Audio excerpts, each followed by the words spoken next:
Hello everyone, welcome to B mathematic. आज हम continue करेंगे हमारा 5th चैप्टर अर्थमेटिक प्रोग्रेशन। इससे पहले हम इसका रिवीजन कर लेते हैं। अब तक हमने क्या पढ़ा था? ओके, फर्स्ट क्लास में हमने इस चैप्टर के क्या पढ़ा था? एपी क्या होती है। क्या पढ़ा था हमने? एपी क्या होती है। तो हमने पढ़ा था कि एक ऐसा पैटर्न ऑफ नंबर्स जिसमें कॉन्जिक्यूटिव टर्म्स का डिफरेंस सेम रहता है, यानी कि for example 10, 20, 30, 40 and so on. ये क्या है? ये एक एपी है। कैसे? इनकी कॉन्जिक्यूटिव टर्म्स का डिफरेंस, यानी कि 20 और 10 का बीच का जो डिफरेंस है वो कितना है? 10 है ना। यानी मैं 10 में क्या ऐड करूं जो मुझे 20 मिल जाएगा? प्लस का 10। इसी तरीके से 20 में क्या ऐड करूं जो मुझे 30 मिल जाएगा? वो क्या है? प्लस का 10 एंड सो ऑन। ओके, तो मैंने आपको बोला है कॉन्जिक्यूटिव टर्म्स। इसको ध्यान दीजिएगा, इस वर्ड को, कॉन्जिक्यूटिव टर्म्स। ये नहीं कि आप एक छोड़ के एक का डिफरेंस निकालने लग जाए। ओके, ऐसा नहीं कि इसके बीच का डिफरेंस देखेंगे आप, हम देखेंगे कॉन्जिक्यूटिव टर्म, यानी एक के बाद एक।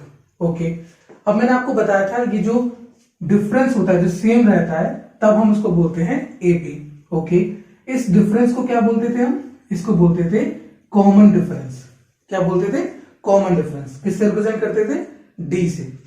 और ये जो टर्म्स है इनको हम कैसे रिप्रेजेंट करते थे? A1, A2, A3 and so on. Okay, general term को हम रिप्रेजेंट करते थे AN से, और लास्ट टर्म को रिप्रेजेंट करते थे L से, कॉमन डिफरेंस को हम D से रिप्रेजेंट करते थे। इतना हमने पढ़ा था। फिर हमने पढ़ा था कि एपी दो टाइप्स के होते हैं, एक फाइनाइट, दूसरा इनफाइनाइट। ओके, फाइनाइट जिसमें नंबर ऑफ टर्म्स लिमिटेड होते हैं, यानी कि 10, 20, 30, बस इतना बोल लीजिए आप। ओके, एक और ले लीजिए चाहे तो 40। 4 टर्म्स है इसमें। ओके, और इनफाइनाइट में क्या होगा? जिसमें टर्म्स लिमिटेड नहीं है, अनलिमिटेड है, चलते चले जाएंगे। ओके, यानी कि 10, 20, 30, 40 एंड सो ऑन। ओके, तो हमने पढ़ा कि एपी दो टाइप के होते हैं, फाइनाइट और इनफाइनाइट। एपी के टर्म्स को हम रिप्रेजेंट करते हैं A1, A2, A3 so on. General term को हम रिप्रेजेंट करते हैं AN से, लास्ट टर्म को L से, एंड कॉमन डिफरेंस को D से करते हैं। इसके बाद हमने पढ़ा था जो D होता है, कॉमन डिफरेंस होता है, वो पॉजिटिव भी हो सकता है, नेगेटिव भी हो सकता है, और जीरो भी आ सकता है। ओके, आज हम कंटिन्यू करेंगे इसके एग्जाम्पल्स और देखेंगे कि ये चैप्टर कैसे हम सॉल्व करेंगे। फर्स्ट एग्जाम्पल देख लेते हैं। पहला एग्जाम्पल कह रहा है, for the AP 3/2, 1/2, -1/2, -3/2 and so on, right the first term A and the common difference D। अब देखिएगा, एपी में दो तरीके के क्वेश्चंस होते हैं। पहला, आपको एक लिस्ट ऑफ नंबर्स दे दिया जाएगा और उसमें आपसे कुछ क्वेश्चन पूछा जाएगा, यानी कि A निकालिए या फिर D निकालिए या और कुछ। ओके, दूसरा इस टाइप का होता है जिसमें आपको दे रखा होगा फॉर द एपी, यानी कि आपको मेंशन्ड है इस क्वेश्चन में कि जो लिस्ट ऑफ नंबर्स आपको दे रखा है वो क्या है? एपी है। आपको चेक करने की जरूरत नहीं है। ओके, जहां पर अगर यहां पे ये एपी नहीं होता, फॉर एग्जांपल यहां पे ये एपी नहीं होता, तो हम क्या करते हैं? इसको चेक करते हैं कि ये एपी है कि नहीं है। क्योंकि यहाँ पे एपी है इसलिए हमें ये चेक करने की जरूरत नहीं है। नेक्स्ट एग्जांपल हम देखेंगे, उसमें यहाँ पे एपी नहीं है तो उसमें हमें चेक करना पड़ेगा। अब देखिएगा, क्योंकि ये एपी है तो हम इसको एपी के मान कर करेंगे। चलिए देखिएगा, फर्स्ट टर्म तो आपको सामने सामने दिख रहा है, ये है 3/2, यानी कि फर्स्ट टर्म हो जाएगा। इसका सॉल्यूशन क्या होगा? देखिएगा, फर्स्ट टर्म हो जाएगा हमारा, जो कि ए से रिप्रेजेंट करते हैं हम, स्मॉल ए से, कितना हो जाएगा? 3/2, राइट। अब देखिएगा, कॉमन डिफरेंस कैसे निकालते हैं, यानी कि डिफरेंस। तो कॉमन डिफरेंस हम लिख लेते हैं, कॉमन डिफरेंस जिसको हम रिप्रेजेंट करते हैं स्मॉल d से, क्या होगा? देखिएगा, कॉन्जिक्यूटिव टर्म्स का डिफरेंस है ना, यानी कि सेकेंड टर्म में से फर्स्ट टर्म को माइनस करना है। ऐसे नहीं कि फर्स्ट टर्म में से आप सेकेंड टर्म को माइनस करें, सेकेंड टर्म में से फर्स्ट टर्म को माइनस करें, यानी कि A2 में से A1 को मैं माइनस करूंगा। ओके, तो देखिएगा, A2 है हमारा 1/2 माइनस A1 है हमारा 3/2। इसको सब्ट्रैक्ट करेंगे ठीक है, तो देखिए कितना आएगा हमारा आंसर, 2 इसका एलसीएम सेम है 1 माइनस 3, दैट मीन्स -2/2, जो कि कितना हो जाएगा -1।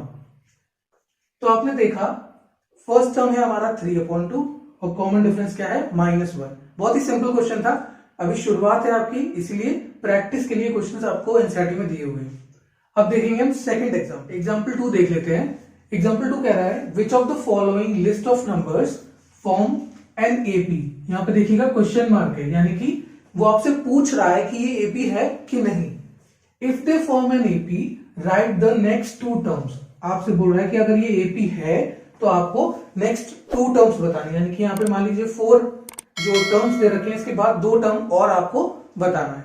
तो कैसे चेक करेंगे ये एपी है कि नहीं? तो हम क्या करेंगे, हम ये चेक कर लेंगे कि इनके बीच का जो कॉन्जिक्यूटिव टर्म्स के बीच का जो गैप है वो सेम है या नहीं। तो देखिएगा अगर हम ओरली देखें तो 4 में क्या ऐड करें तो 10 मिलेगा, ऑब्वियस सी बात है।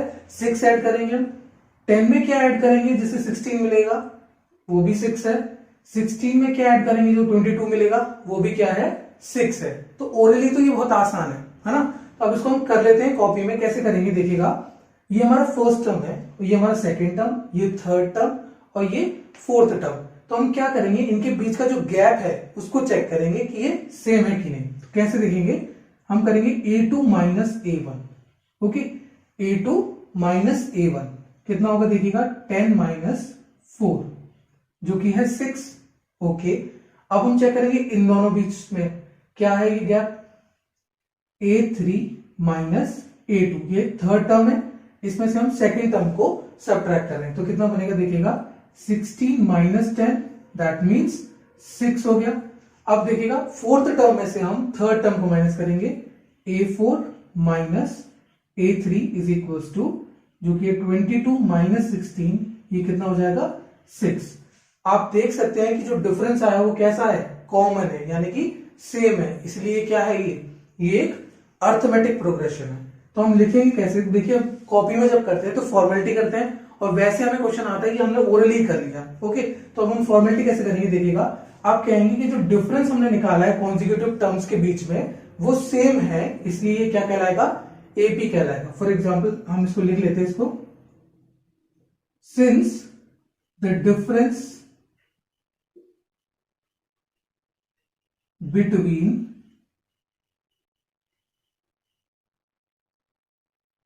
any two consecutive number, any two consecutive terms लिख लीजिएगा, नंबर से ज्यादा सुटेबल रहेगा, is same therefore it is an AP।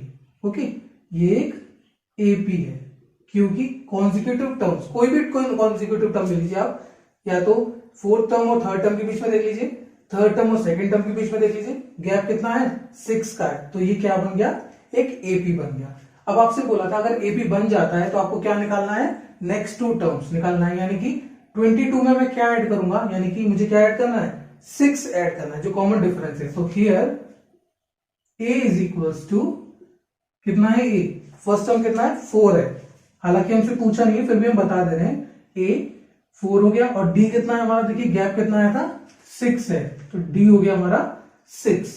और अब हम क्या करेंगे, नेक्स्ट 2 टर्म निकालेंगे, यानी कि फिफ्थ टर्म निकालेंगे, है ना। ये फर्स्ट सेकेंड थर्ड फोर्थ और फिफ्थ टर्म ही तो आएगा, तो फिफ्थ टर्म कैसे निकलेगा, हम 22 में 6 को जोड़ देंगे, कितना हो जाएगा ये 28, ये हो गया फिफ्थ टर्म। कितने पूछे हमसे, 2 टर्म पूछे, तो हम इसको और निकाल लेते हैं। a6 कैसे निकलेगा, इस टर्म में हम ऐड करेंगे 6 को, तो देखिएगा 28 प्लस 6 कितना हो जाएगा 34। ओके, तो कितना सिंपल था, हमने क्या किया, हमने कॉन्जिक्यूटिव टर्म्स के बीच में गैप को चेक किया, वो सेम है या नहीं। ओके, सबको चेक करना। अब आप कहेंगे अगर मान लीजिए और टर्म्स लिखे होते तो हम क्या सबके जो डिफरेंस है वो चेक करेंगे, नहीं, मिनिमम आप 4 टर्म्स के बीच का जो गैप है उसको चेक कर लीजिएगा। तो देखिएगा हमने a2 माइनस a1 किया 6 आया, a3 माइनस a2 किया 6 आया, a4 माइनस a3 किया वो भी क्या आया 6 आया, तो गैप सेम है, तो हमने लिखा since the difference between any two consecutive terms is same therefore it is an AP। अब ये एपी हो चुका है, तो हमने बता दिया इसका फर्स्ट टर्म 4 है और कॉमन डिफरेंस 6 है। तो हमने क्या किया, फिफ्थ टर्म निकाला। कैसे निकाला, फोर्थ टर्म में हमने कॉमन डिफरेंस को ऐड कर दिया। तो 22 प्लस 6 दैट मीन्स 28। तो हमारा नेक्स्ट टर्म क्या आ गया, 28 आ गया। अब 28 की नेक्स्ट टर्म निकालना है हमें, तो हम उसमें क्या करेंगे, प्लस 6 किया हमने, तो कितना हो जाएगा ये 34। ये हो गया हमारा सिक्स्थ टर्म। सेकेंड पार्ट कर लेते हैं, ये पहला पार्ट था। ओके, सेकेंड पार्ट को देख लेते हैं। सेकेंड पार्ट है हमारा 1 -1 -3 -5 एंड सो ऑन। तो हम क्या करेंगे, हम इसके बीच का डिफरेंस चेक करेंगे। तो देखिएगा a2 माइनस a1 है ना, a2 माइनस a1, a2 कितना है हमारा -1 है, माइनस a1 कितना है हमारा 1, कितना हो जाएगा -2। ओके, अब हम इन दोनों के बीच का जो गैप है वो चेक कर लेते हैं। a3 माइनस a2, इसमें से इसको सब्ट्रैक्ट करना है। ओके, a3 माइनस a2 कितना है देखिएगा -3 माइनस और ऑलरेडी -1 है। ओके, ये तो फॉर्मूला है, एक तरीके से हम कह सकते हैं d का फॉर्मूला क्या हो जाता है, a2 माइनस a1 है ना। अगर हम दो टर्म्स की बात करें तो a2 माइनस a1, इसी तरीके से, या फिर हो सकता है a3 माइनस a2। तो माइनस साइन तो देखिए आप फॉर्मूले में है ना, तो यहाँ पे ये माइनस साइन फॉर्मूले वाला है और ये माइनस साइन इस टर्म के पास है। तो कितना हो जाएगा देखिएगा -3 + 1 हो जाएगा, जो कि हो जाएगा -2। तो आपको लग रहा होगा सेम है ना। आप देखिएगा जब भी ऐसे पूछा जाए कि ये एपी है या नहीं, तो आप क्या करिएगा, कम से कम 4 टर्म्स के बीच का गैप को निकाल लीजिएगा। कभी कभार ऐसा होता है कि 2 टर्म्स के बीच का गैप तो सेम होता है। ओके, यानी इनके बीच में गैप जो है -2 है, आगे जाके चेंज हो जाए, यू नेवर नो। ओके, ऐसा हो सकता है। तो आप 4 टर्म्स के बीच का गैप को चेक कर लीजिएगा ताकि आपको श्योरिटी मिल जाए। अब हम क्या करेंगे, इसमें से इसको सब्ट्रैक्ट करेंगे, यानी कि a4 माइनस a3 कितना है देखिएगा -5 माइनस -3 कितना हो जाएगा -5 + 3 दैट मीन्स -2। तो आपने देखा गैप सेम है, इसका मतलब ये क्या है, ये एक एपी है। तो कैसे लिखेंगे हम, सिंस द डिफरेंस बिटवीन का शॉर्ट फॉर्म यूज किया मैंने। Okay, between any two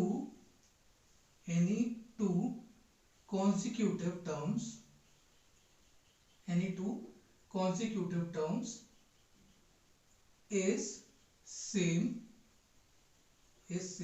therefore it is an AP। क्योंकि इनके गैप सेम है तो ये क्या हो जाएगा, AP हो जाएगा। अब आपसे बोला था कि 2 टर्म निकालिए, नेक्स्ट 2 टर्म्स। तो देखिएगा हम A5 जो होगा वो कैसे निकलेगा, -5 में हम ऐड करेंगे किसको, जो कॉमन डिफरेंस है -2 को, कितना हो जाएगा ये -7 है ना। इससे पहले आप मेंशन कर दीजिएगा a कितना है, a है 1 है ना, और d कितना है, d है आपका -2। इसको हटा दीजिएगा, ये समझाने के लिए था। a की वैल्यू है 1 और d की वैल्यू है -2। a5 निकाल लिया हमने, अब हम a6 निकाल लेते हैं। वो कैसे निकलेगा, इस वाले टर्म में हम -2 को ऐड करेंगे। ओके, ये हो जाएगा आपके पास -9। बहुत ही सिंपल है। क्या करना है आपको, कॉन्सेक्यूटिव टर्म्स के बीच का जो गैप है उसको निकालना है। ओके, थर्ड पार्ट देख लेते हैं। थर्ड पार्ट है आपके पास -2 2 -2 2 एंड सो ऑन। इस तरीके से ये पैटर्न क्या हो रहा है, रिपीट हो रहा है। तो हम क्या करेंगे देखिएगा, a2 माइनस a1 निकाल लेते हैं। क्या है देखिए, a2 है आपका +2 और a1 है आपका -2। ओके, ये वाला माइनस फॉर्मूले की वजह से है और ये माइनस टर्म के पास है। ओके, तो कितना हो जाएगा ये 2 -2 यानी कि +4। अब देखिएगा a3 माइनस a2 यानी a3 माइनस a2 कितना हो जाएगा, -2 है a3 की वैल्यू और a2 की वैल्यू है 2। सब्ट्रैक्ट करेंगे तो कितना आएगा, -4। आगे जाने की जरूरत ही नहीं है, आपको पहले से ही पता चल गया कि पहले 2 टर्म्स के बीच का गैप +4 है और सेकेंड और थर्ड टर्म के बीच का गैप -4 है। सेम नहीं है तो आगे चेक करने की जरूरत ही नहीं है। तो हम कह सकते हैं कि ये क्या है, एपी नहीं है। तो कैसे लिखेंगे इसको, since A2 minus A1 is not equals to A3 minus A2, hence it is not an AP. It is not an AP. क्योंकि जो डिफरेंस है कॉन्जिक्यूटिव टर्म्स के बीच का वो ही सेम नहीं है, तो हम क्या कहेंगे इसमें, ये एपी नहीं है, और एपी नहीं है तो हम इसके नेक्स्ट टू टर्म्स नहीं निकालेंगे। ओके, फोर्थ पार्ट देखिएगा, 1 1 1 एंड 2 2 2 3 3 3। अब चेक कर लेते हैं ये एपी है कि नहीं। तो आप ओरली देखिएगा, 1 माइनस 1 कितना होगा, 0 है ना, 1 माइनस 1 0। तो आप तुरंत कह मत दीजिएगा कि ये एपी है, कि दो के टर्म्स के बीच में जो गैप है वो सेम आ रहा है, नहीं, आगे चेक करके देखिएगा, 2 में से 1 को सब्ट्रैक्ट करेंगे तो क्या आएगा, 1 आएगा। तो यानी कि यहाँ पे डिफरेंस जो है वो सेम नहीं है, तो हम कह देंगे ये एपी नहीं है। तो अब देखिए इसको करके देखते हैं हम, A2 माइनस A1 कर लेते हैं। तो A2 माइनस A1, देखिए A2 है हमारा 1 है ना, और A1 क्या है हमारा 1 है, कितना आ जाएगा 0। A3 माइनस A2 कितना होगा, देखिएगा A3 आपका 1 एंड A2 है आपका 1, ये आ जाएगा 0। इसको देखे तुरंत मत कह दीजिएगा ये एपी है या नहीं, हो सकता है क्वेश्चन धोखा देने वाला हो, आगे जाके जो सेम जो गैप है वो डिफरेंट हो जाए। ओके, तो देखिएगा A4 माइनस A3 कितना होगा, देखिएगा फोर्थ टर्म है 2 और थर्ड टर्म है आपका 1, कितना हो जाएगा 1। अब आगे चेक करने की आपको जरूरत नहीं है, आप कह सकते हैं कि ये जो गैप है ये दोनों ये सेम नहीं है, तो हम कह देंगे since A3 minus A2 is not equal to A4 minus A3, therefore it is not an AP. क्या है ये, एपी नहीं है। ओके, अब जब एपी नहीं है तो हम नेक्स्ट टू टर्म्स भी नहीं निकालेंगे। आई होप आपको ये समझ में आया होगा। अगले वीडियो में हम इसके एक्सरसाइज को डिस्कस करेंगे।